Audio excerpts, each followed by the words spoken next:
Welcome back to the Deep Dive.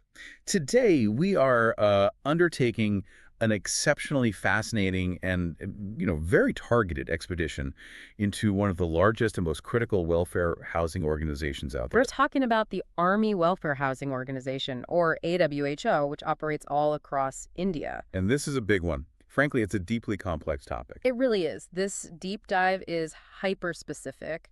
We're aiming this at a community that, deserves every shortcut possible, serving personnel, veterans, and their families. Because housing, security, these are foundational things. Exactly. And AWHO is the primary mechanism for delivering that security. So our goal today is to tackle that complexity head-on.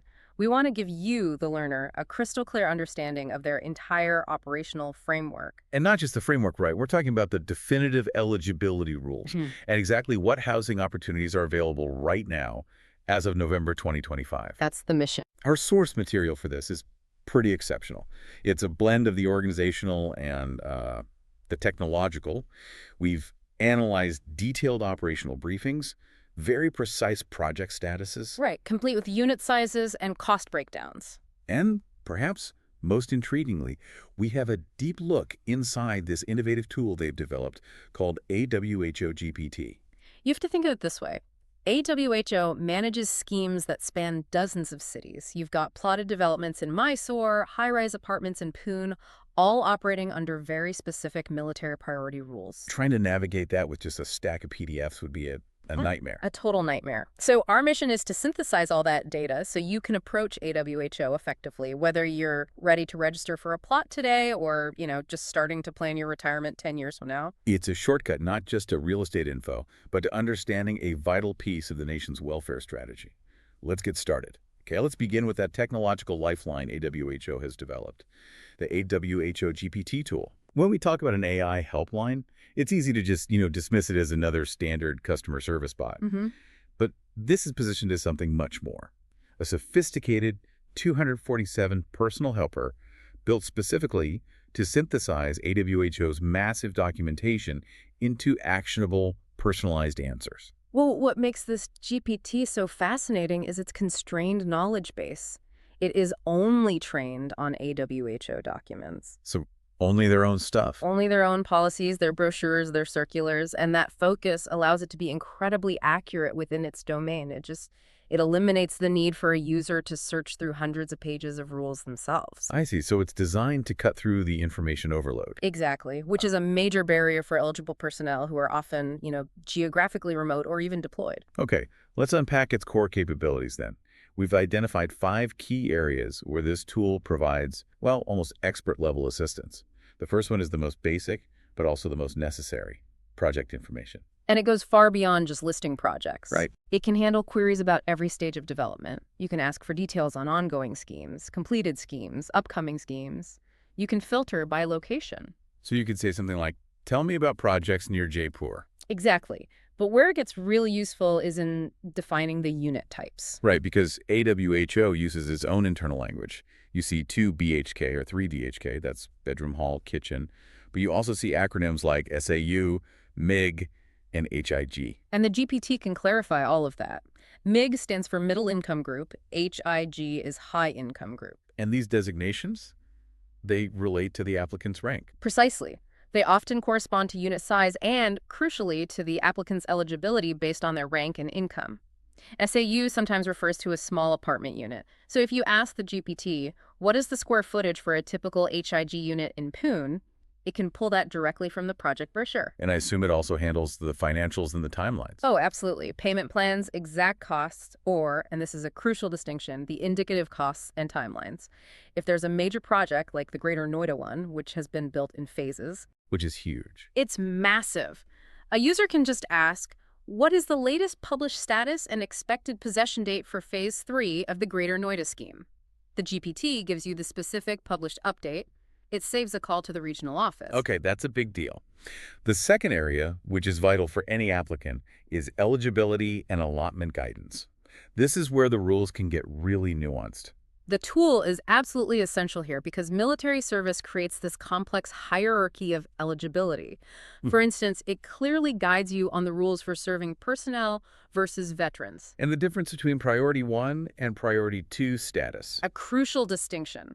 Priority I typically includes personnel closer to retirement, widows, or those with other immediate needs. It really matters for your place in the queue.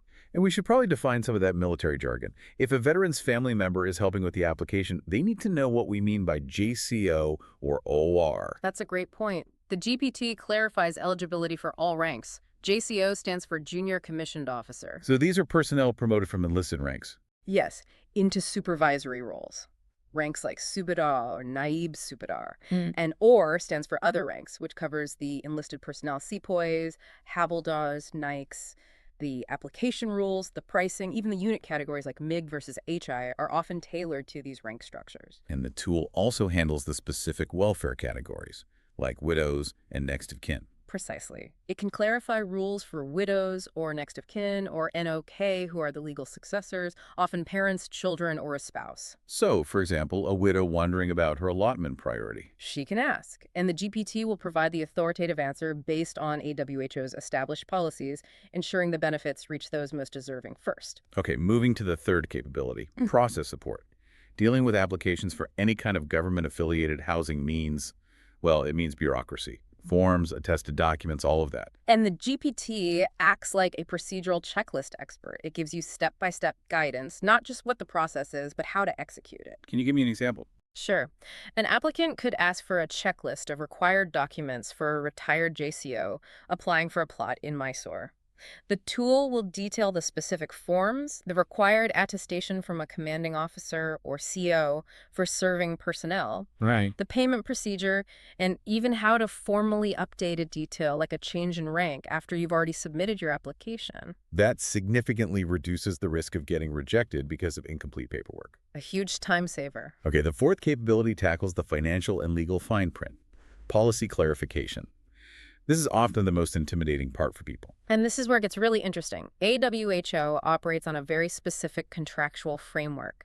The GPT can explain the complex rules around cancellation penalties. Which can be substantial if you withdraw late, I imagine. They can be. It can also explain the specific norms for transferring the property title and other detailed contractual guidelines. If a member misses an installment payment, the GPT can explain the late payment penalty structure.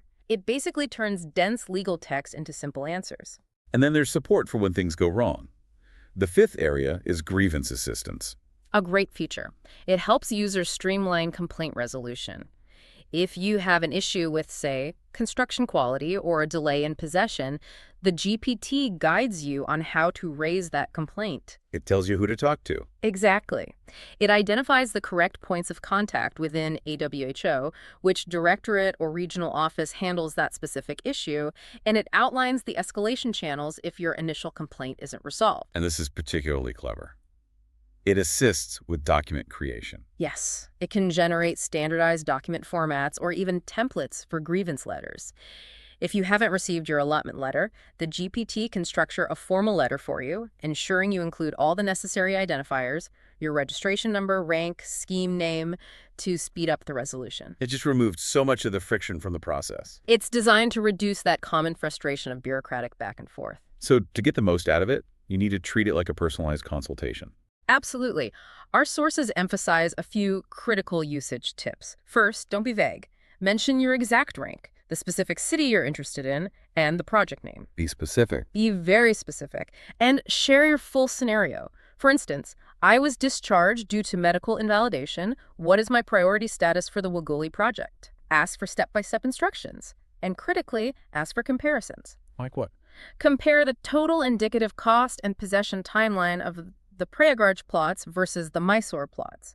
The AI thrives on that kind of comparative data. But, and this is vital for managing expectations, the GPT has firm boundaries. What can this tool not do? Right. It's purely an informational resource. It cannot, under any circumstances, access your individual personal AWHO records. That's a key security barrier. It is, and it's there to protect your sensitive personal and financial data. It also cannot perform any transactional functions. No payments, no online registrations. It can't submit a form for you. And it won't speculate. No. It only provides verified official information from its knowledge base. It won't give you unofficial estimates or advice that could lead to a misunderstanding. It operates strictly within the four corners of AWHO policy. That's a very clear line in the sand. Now that we understand the digital tool, let's pivot to the physical and organizational reality of AWHO itself. Why was this organization created, and what makes its business model so different from a typical private real estate developer? The foundational context here is everything. AWHO was formed way back in December 1978 under the Societies Registration Act. So it's not a corporation, it's a society. Exactly. Understanding that is key. It's structured as a welfare society, dedicated to a social mission, not to maximizing commercial returns. And the purpose is straightforward. Provide housing, either dwelling units or plots, to eligible personnel and their families. But the phrase "on affordable terms" is the critical part. It's the cornerstone. That affordability is rooted in their no-profit, no-loss model. And this isn't just a casual slogan, it's the legal and financial mandate of the organization. So it ensures the cost passed on to members covers land, construction, and admin, but not much else. Right. AWHO avoids the huge profit margins private developers are always looking for. And this model has tangible financial benefits for the LLTs, doesn't it? If they manage to build a project more efficiently than they budgeted, where does that extra money go? And that's where the model really proves its commitment to welfare. Unlike a private firm that would just pocket that surplus, AWHO's policy dictates that any surplus funds generated. From what, better material sourcing or maybe a tax rebate? Exactly. Those funds are actually returned to the LLTs. It aligns their organizational goals directly with the financial interests of the members. Wow. In some of the large completed schemes, this return can sometimes represent a significant percentage of the initial administrative charges that members paid. It just underscores that the members are the ultimate beneficiaries. Let's detail the full eligibility landscape, Tim, because this is where the system really begins. Who exactly can leverage this massive welfare organization? It's designed to be comprehensive. The primary categories cover all regular Army personnel. That's officers, JCOs, and ORs, whether they're on regular or short service terms when they apply. And what about those who've already retired? Retired personnel are eligible, provided they've met a specified minimum service requirement. It's often 5 years, though that can sometimes be waived or reduced in specific cases, like medical invalidation. It ensures the benefit is focused on those with a significant commitment to the service. Right. And the protection for families is robust. Crucially, yes. The scheme extends to the families of those lost or retired.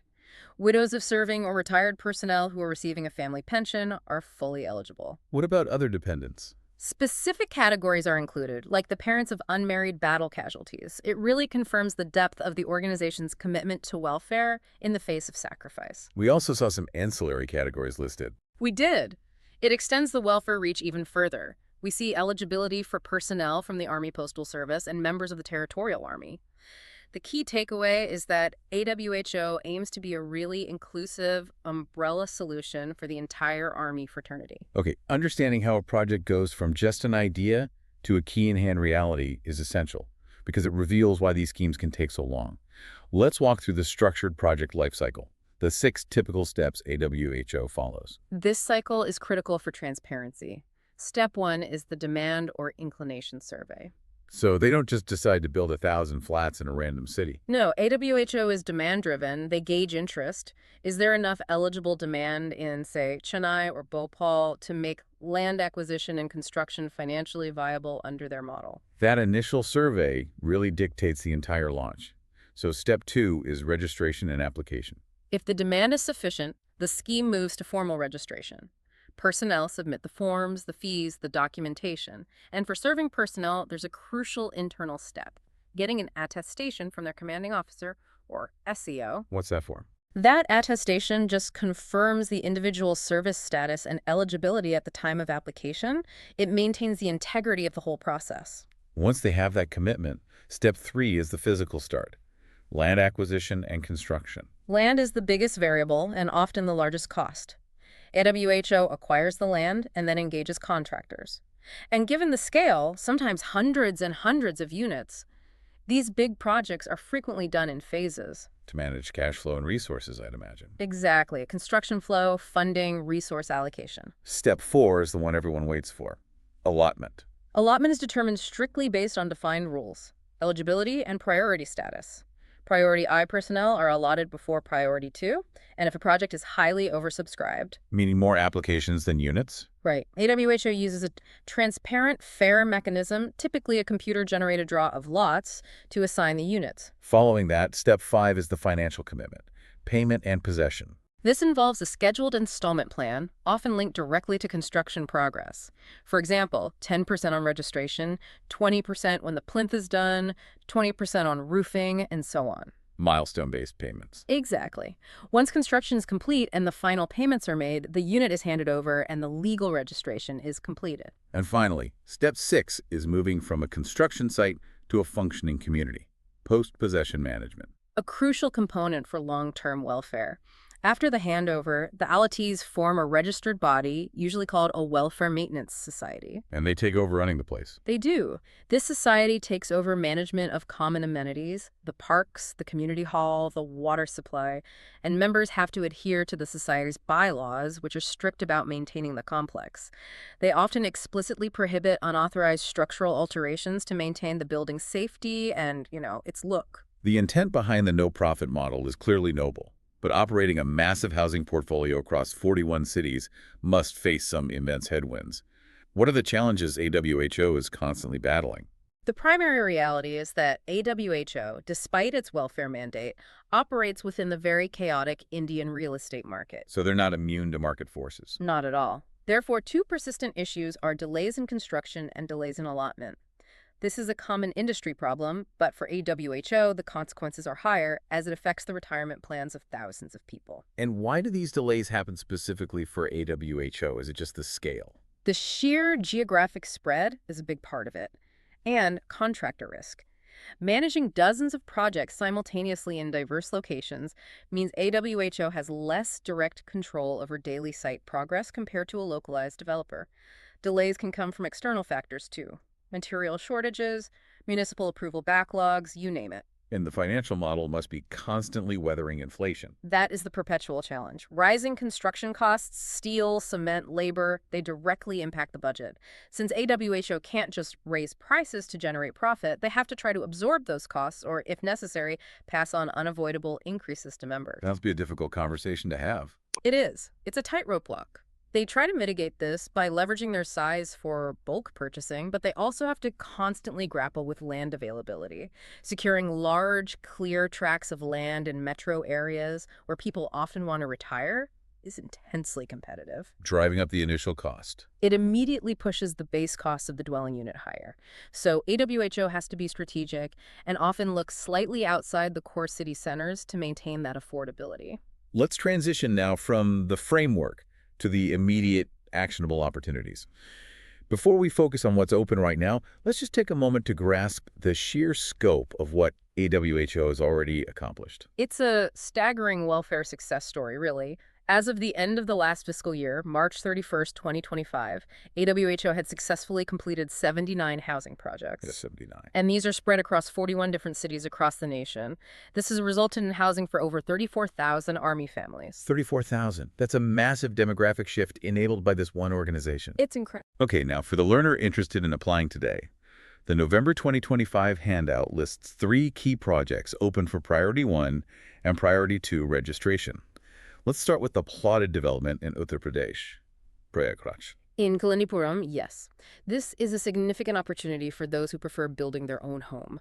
It's an open registration scheme, and AWHO provides very clear, standardized cost guidance here, broken down by plot size. Which is vital because the registration amount is a big upfront commitment. Can you break down those amounts for us? Certainly. They categorize the plots into PL1, PL2, and PL3. For the smaller plots, PL1, which are typically around 115 to 150 square meters, the indicative registration amount is 5,25,650 rupees. Okay. Moving up, PL2 plots, a bit bigger, require a registration amount of 7,650. And for the largest category, PL3, the upfront amount is 8,75,650 rupees. Wow. That scale of commitment, 500,000 to nearly 9 lakh rupees just to register, that reinforces that this is a serious declaration of intent, not some casual inquiry. Absolutely. And the target completion for this Prayagraj project is relatively near, January 2026. which suggests the development is already well underway. It does, which is reassuring for applicants looking for a quick turnaround. Okay, next, we move across the country to Western India for a major dwelling unit, or DU project, June. Specifically, Wagholi Phase 2. Wagholi is strategically important. Our sources highlight it as a rapidly expanding residential and commercial hub in eastern Pune. It's drawing a lot of interest because of its connectivity. And this project focuses on larger units. Yes, executive-style units catering mainly to officers or higher-ranking personnel eligible for those higher categories. The unit types listed are LXA units of 1,600 or 200 and 177 square feet. That's substantial. It is, and consequently, the cost profile is higher. The approximate cost for these large LXA units comes in at around 1.5 crore rupees. 1.5 crores. And I have to stress, this is an approximation. Final costs are influenced by the specific floor, any preferential location charges, parking fees, and of course GST. But that 1.55 crore baseline gives the learner a very clear budget requirement. That cost is substantial even for an officer. Oh, So how does AWHO justify this price point under a no-profit, no-loss model? that's an excellent and critical question. The justification is really in two areas: the land cost and the quality assurance. Okay. First, even if they aren't making a profit, the cost of acquiring clear land in a desirable Pune suburb like Wagholi is extremely high. Second, AWHO has to adhere to specified construction standards, and that price includes all the necessary infrastructure, community halls, amenities, common area development. Things a private developer might cut corners on or delay. Potentially. The key difference is that the 1.55 crore is essentially the actual verified cost to develop and build that specific unit without a developer's profit margin on top. Okay, that clarifies it. Our third immediate opportunity is another plotted development, this one down south. Mysore in Kisar village. Mysore is a very attractive retirement destination. This scheme is also open for registration. The rate provided is approximately 14,300 rupees per square yard. Can you put that in context for us? Sure. If we translate that into a working example, a typical plot of about 155 square yards would require a minimum registration amount starting around 2,668 rupees, plus charges. So, significantly more accessible on the registration front than the Prayagraj scheme, a lower entry point. Much lower, yes. Now let's move from these open opportunities to a tangible case study to illustrate the scale and variety AWHO delivers.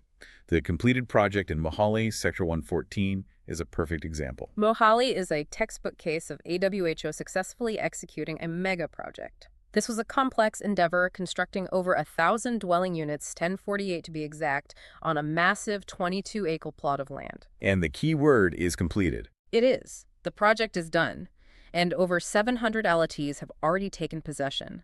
This tells the learner that while delays can happen, AWHO does successfully deliver on these huge promises. The unit specifications show immense variety, accommodating everyone from entry-level families to those wanting high-end residences. The range is remarkable. At the smaller end, they offered 2 BHK units. These were around 955 square feet super area, perfect for a small family or a retired couple on a budget. And on the other end of the spectrum, They offered large 4 BHK units that were expansive, over 1,900 square feet, designed for larger, multi-generational families. and the luxury offering truly demonstrates that AWHO isn't just building basic boxes. Absolutely not. The top-tier offering was a 3 BHK deluxe penthouse. This thing was massive.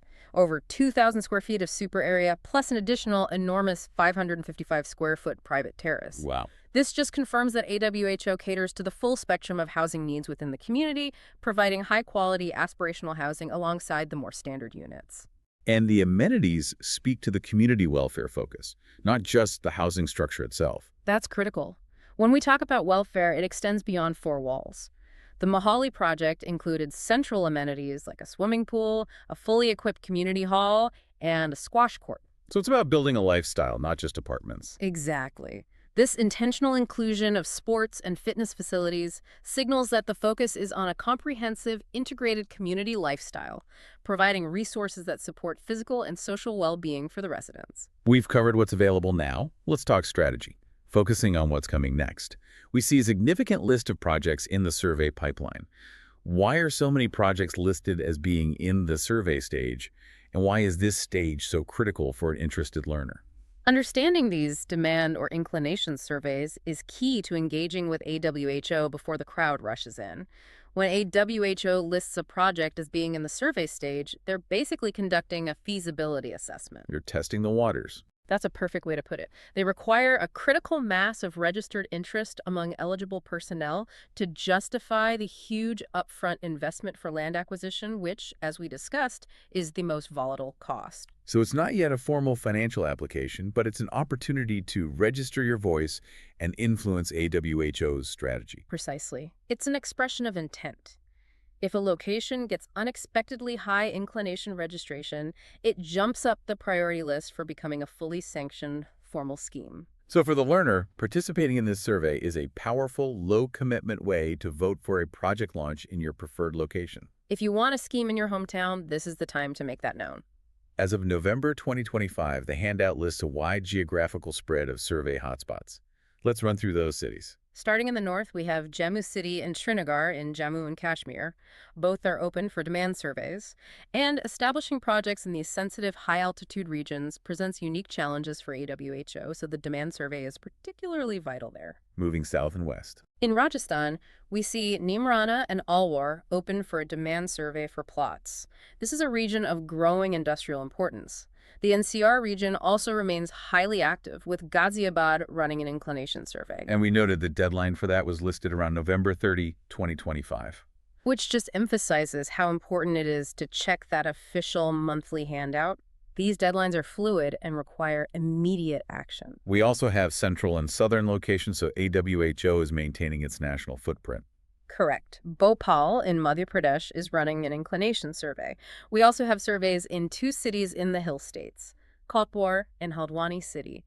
And down in the highly sought-after south, Chennai City is inviting interest for a future project. Which will likely generate significant demand. Oh, absolutely. High land prices there.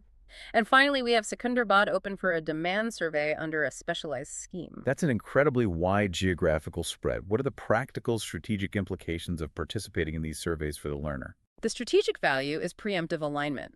By filling out that inclination survey, you are essentially helping AWHO allocate its finite resources, its land acquisition teams, its planning capital to your area of interest. So you're helping them build where you want to live. That's it. If your goal is to retire near family in Chennai, your registered interest helps validate that location's financial viability for AWHO. It potentially aligns their next project launch with your personal preference years ahead of time. It's about being proactive in the welfare system. Okay, now we get into the boots-on-the-ground practicalities. Once a project is launched, AWHO provides an incredible amount of logistical detail.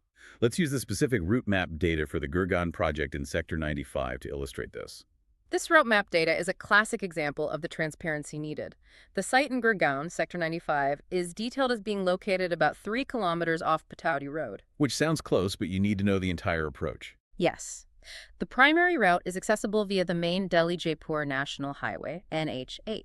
A driver coming from Delhi would need to navigate past major landmarks: IFCO Chowk, Rajiv Chowk, Hero Honda Chowk. These are huge, busy intersections. Very busy. They would continue past the toll plaza and then proceed toward Raujai Singh Chowk. And only from that major hub do you turn off the main highway and drive the final 3 kilometers to the Sector 95 site. So what's the lesson here? Why does AWHO provide this level of minute detail? The lesson is twofold. First, it confirms AWHO projects are almost always near key infrastructure like NH8, which is great for long-term connectivity.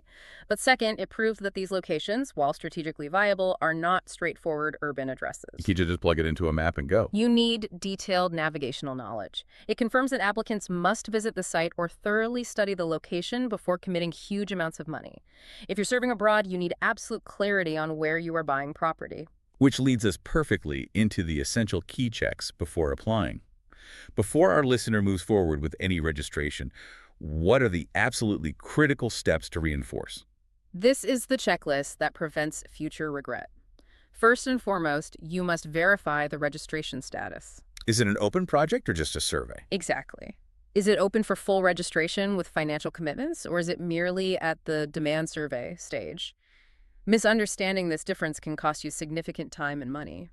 Second, confirm your priority and eligibility. That's right. Confirm your priority category I or I based on your current service or retirement status, because this fundamentally affects your place in the allotment queue. Don't assume your status, confirm it. And regarding the costs, we noted they are often indicative. What specific financial details must be scrutinized? You must review the exact payment schedule.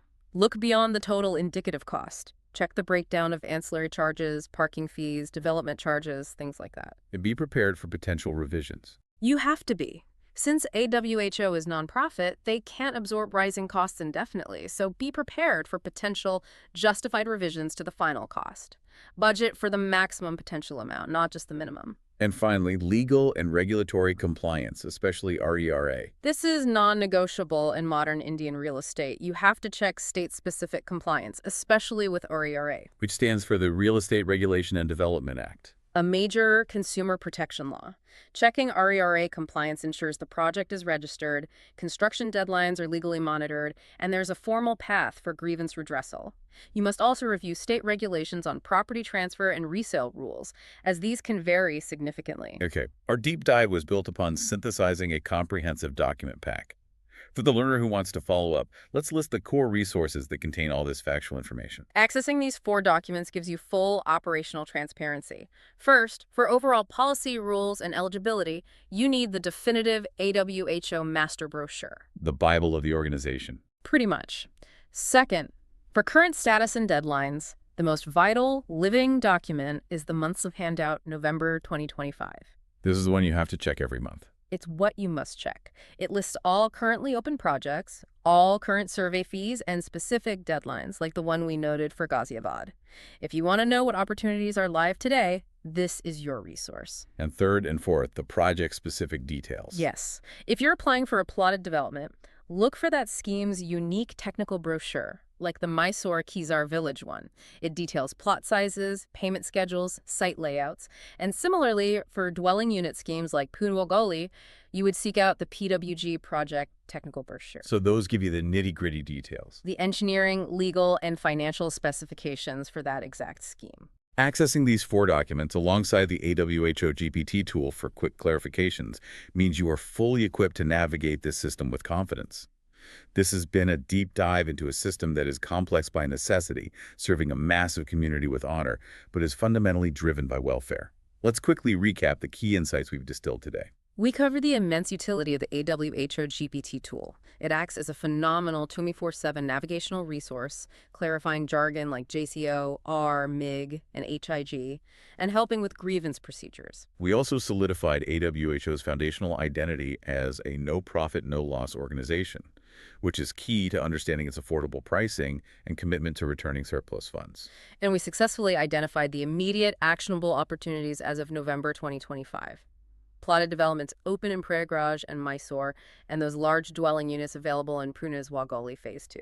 And crucially, we mapped the survey pipeline, highlighting the strategic value of registering your interest in future hotspots like Ghaziabad, Chennai, and Srinagar to influence AWHO's next steps. This deep dive really provides you with the foundational understanding. You now know the structure, the priority rules, the specific questions to ask the GPT, and exactly which official handouts contain the precise, detailed answers you need for your situation.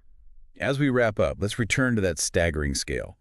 AWHO has served over 34,000 families across 79 projects in 41 different cities, all under a welfare mandate while facing the volatile realities of the construction market. Right. Given this immense geographic spread and that foundational commitment to a no-profit, no-loss model, consider this.